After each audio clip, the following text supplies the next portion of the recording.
I have an observation to share with you. This is not going to be the tone of this video. Alright, so a little while back I finally finished playing Chrono Gear, and quite frankly, I have not enjoyed a game this much in a long time. This is probably my choice for Game of the Year, even though, I've only played 2 games that came out this year, so maybe take that with a grain of salt. But still, this was an incredibly fun platform with a great story, a lot of heart and skill. Both are here and evident, and I just need to spend a long time talking about it. So, unlike some of my other non-gameplay videos where I'm usually very analytical and dry and pretty even-tempered, that's not what's going to happen here. I'm just going to be fully excited and just run with it. If you have not played the game, please go play it, even if you're not a Hololive fan. This is worth trying. I actually kind of want to know what other people's opinions without knowing Hololive would be.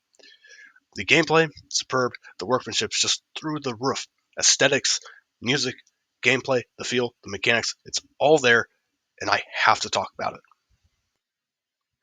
Because the story involves this sort of time crash thing, if you've heard the term before, reality itself is being thrown out of balance because of what's going on. So everywhere you turn, there's some sort of mess happening, and our protagonist has to deal with it. The player controls Crony as she moves through different worlds, each of them having themed levels, to collect pieces of a golden gear that you will use to fix everything. She has time powers, either slowing down her surroundings or speeding herself up to both get advantage in combat, but also to do platforming and puzzle challenges. These both still feel very good to use, despite the fact that either could be broken or feel very weird or strange to use. The game is very good about tutorializing it and easing you into the more esoteric uses of those powers.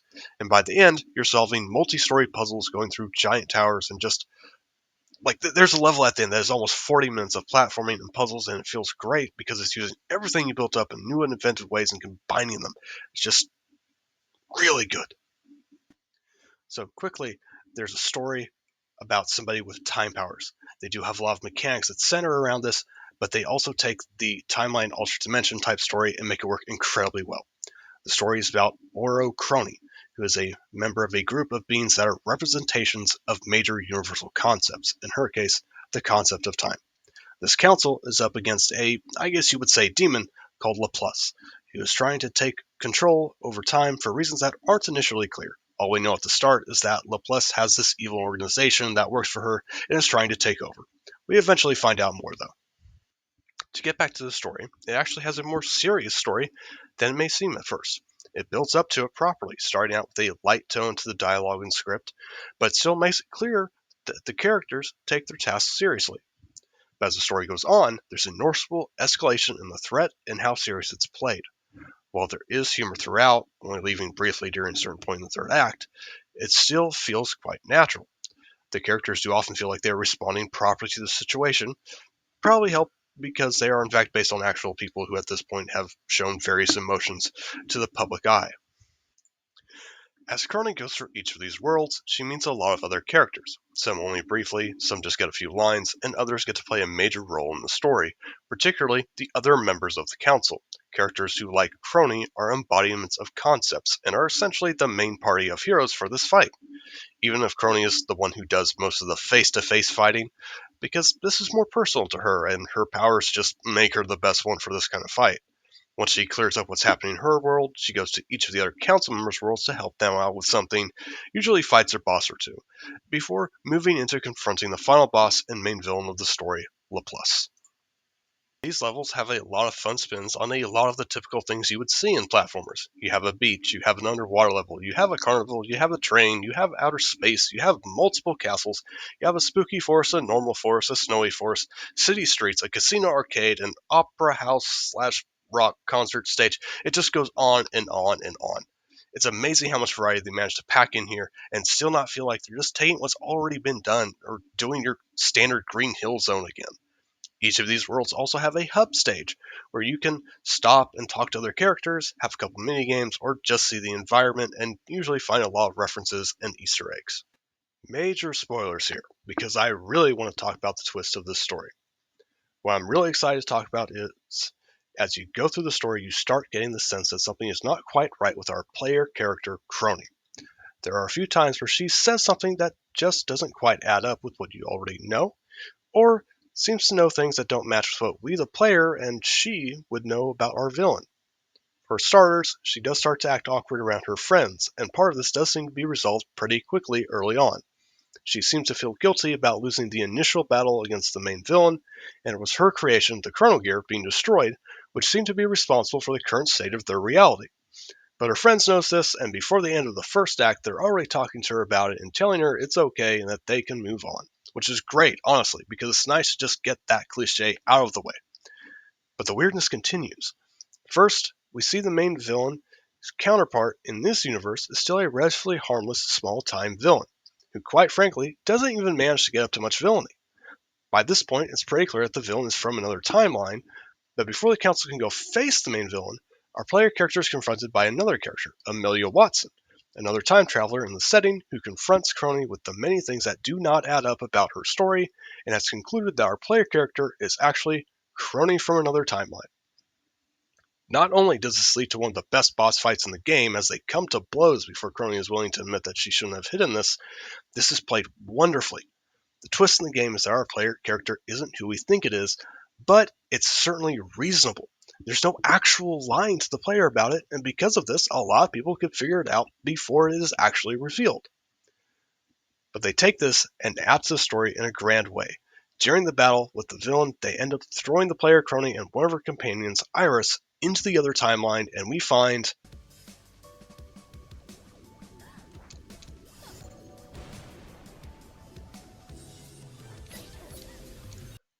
oh my goodness, we're in a horror story now. The Altered Timeline is very much a post-apocalypse timeline, in the true sense of the word. It starts off incredibly. You end up in these ruins of this town, and it's just empty for a long time. There's nothing but the music, the rain, and the worries of the one friend who's with you. The monsters are creepy, the environments are haunting, the questions are many, and the answers few. You fight through twisted versions of previous levels, each with a slightly different take on the end of the world.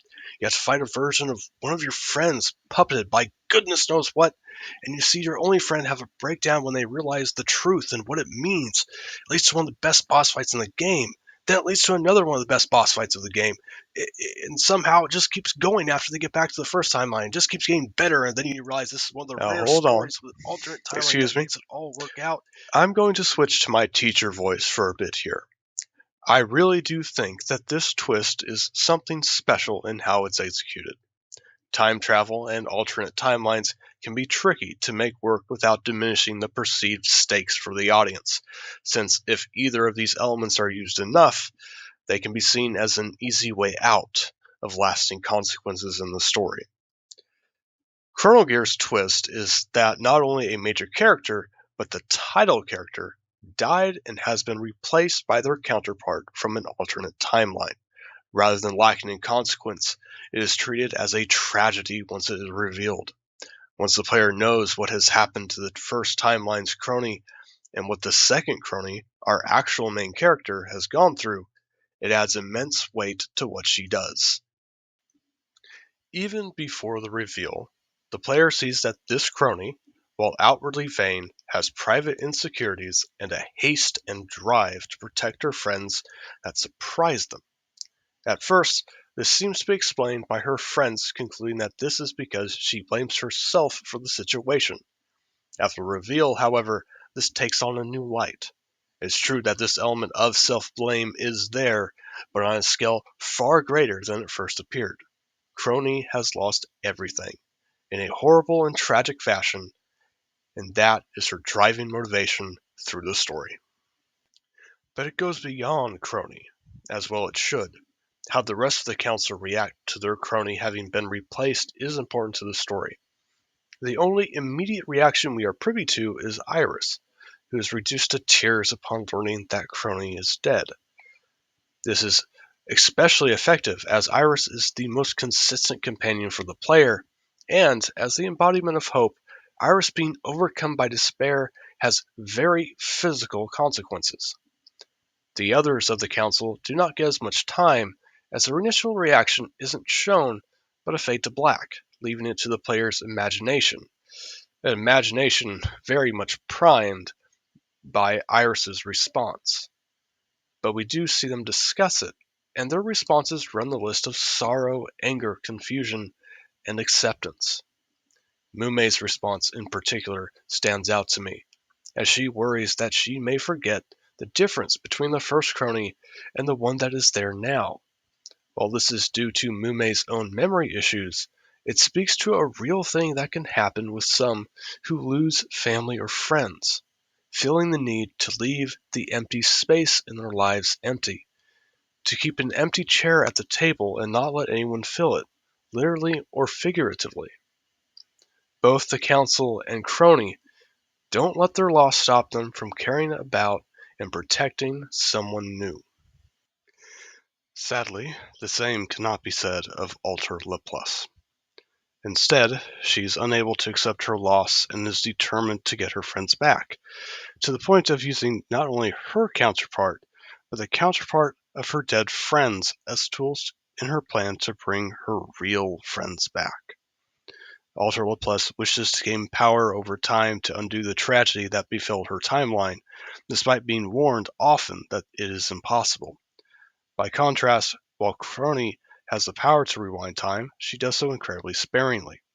She will usually only use her time powers if she loses a fight or makes a mistake, only rewinding enough to catch her breath and try again, essentially only using it to work harder. When they finally come to blows at the end of the game, Laplace is unable to see or accept another outcome of her journey, unable to move on from the past that she is trying to change, while Crony only survives to the end thanks to Iris, who may not have been present if not for Crony willing to be honest with her, effectively opening herself to a counterpart to her lost friend. Both were motivated by grief and loss, with one willing to accept new people in her life, the other unwilling to look anywhere but the past. So, just rapid fire, a bunch of extra little bits. I love that there's a codex. The hub worlds are fun and distinct. Collectibles are straightforward and not needed for the true ending. Each boss fight feels like a genuine escalation. So many characters to talk to. Multiple characters give you golden gears, making it feel like others are helping with the crisis, even outside of appearing in gameplay with Crony. The Ultra levels have unique mechanics and genuine danger escalation that makes sense. Several of the soundtrack pieces have parts of Rise, Council's theme song, as a recurring motif. Also ticking clocks, but that's more obvious. After you beat the game, going back in, you'll find that most of the cast actually have new lines in the hubs. The final boss fight is long enough to have checkpoints, but the last one is preceding the second to last section instead of the last part.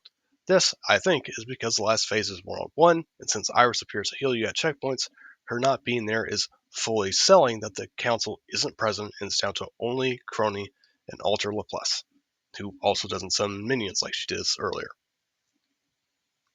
Finally, one of my favorite things, during the boss fight, although most of Council isn't physically present, they are still each represented in some fashion.